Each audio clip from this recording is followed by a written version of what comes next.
બધામાં જ પોલીસની જે સ્ક્રિપ્ટ છે એ સરખી હતી કે અમારી ઉપર હુમલો થયો, અમે વળતો ગોળીબાર કર્યો, માણસ માર્યો ગયો, આરોપી મુસલમાન છે, આરોપી નરેન્દ્ર મોદીને મારવા આવ્યો છે ને એ આતંકવાદી છે. માત્ર સંગઠનોના નામ બદલાતા રહે આતંકવાદી સંગઠનના, પણ સ્ટોરી સરખી જ ચાલતી હતી. એટલે પછી મેં એવું નક્કી કર્યું કે જ્યારે જ્યારે હું આ પ્રકારની ઘટનાઓ ઘટે અને સ્પોટ ઉપર જતો ત્યારે એક તરફ પોલીસની સ્ટોરી શું છે એ આપણે લખવાની જ, કારણ કે પોલીસનું વર્ઝન છે, અને બીજી તરફ એક બીજી સ્ટોરી તમારે લખવાની કે તમને એક પત્રકાર તરીકે કેમ શંકા જાય છે, અહીંયા શું ખોટું લાગી રહ્યું છે.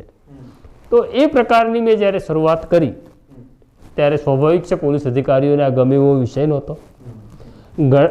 એવું પણ થયું છે કે મારી જે સ્ટોરી હોય એના કારણે માનવ અધિકાર પંચે રાજ્ય સરકારનો ખુલાસો પણ પૂછ્યો કે તમે કહો છો જેન્યુન એન્કાઉન્ટર છે, એક પત્રકાર સવાલ ઊભો કરી રહ્યો છે તમારી સ્ટોરી સામે કે આ બનાવટી એન્કાઉન્ટર છે.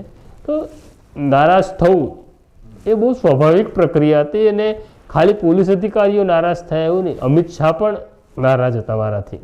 એક વખત મને યાદ છે કે ગાંધીનગરના સર્કિટ હાઉસમાં બોલાવીને એમણે મારી સામે અખબાર મૂકીને કહ્યું કે તમે આ લખો ને અમારે ખુલાસા કરવાના.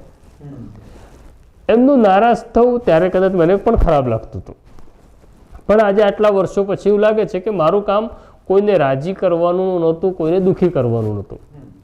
મારું કામ રિપોર્ટિંગ કરવાનું હતું. કોઈ રાજી થયું કે કોઈ દુઃખી થયું એ સ્ટોરીની બાય પ્રોડક્ટ છે. બીજી વાત એવી છે કે એ લોકો મારી ઉપર શંકા પણ એવી વ્યક્ત કરતા હતા કે તમને ફલાણા આઈપીએસ અધિકારી બ્રીફ કરે છે અમારી વિરુદ્ધ, જે સરકારથી નારાજ છે, ઠીકાણા બ્રીફ કરે છે. મારે એવા કોઈ આઈપીએસ સાથે સંબંધ નહોતો કે હું કોઈની બ્રીફિંગ એવી પકડતો નહોતો.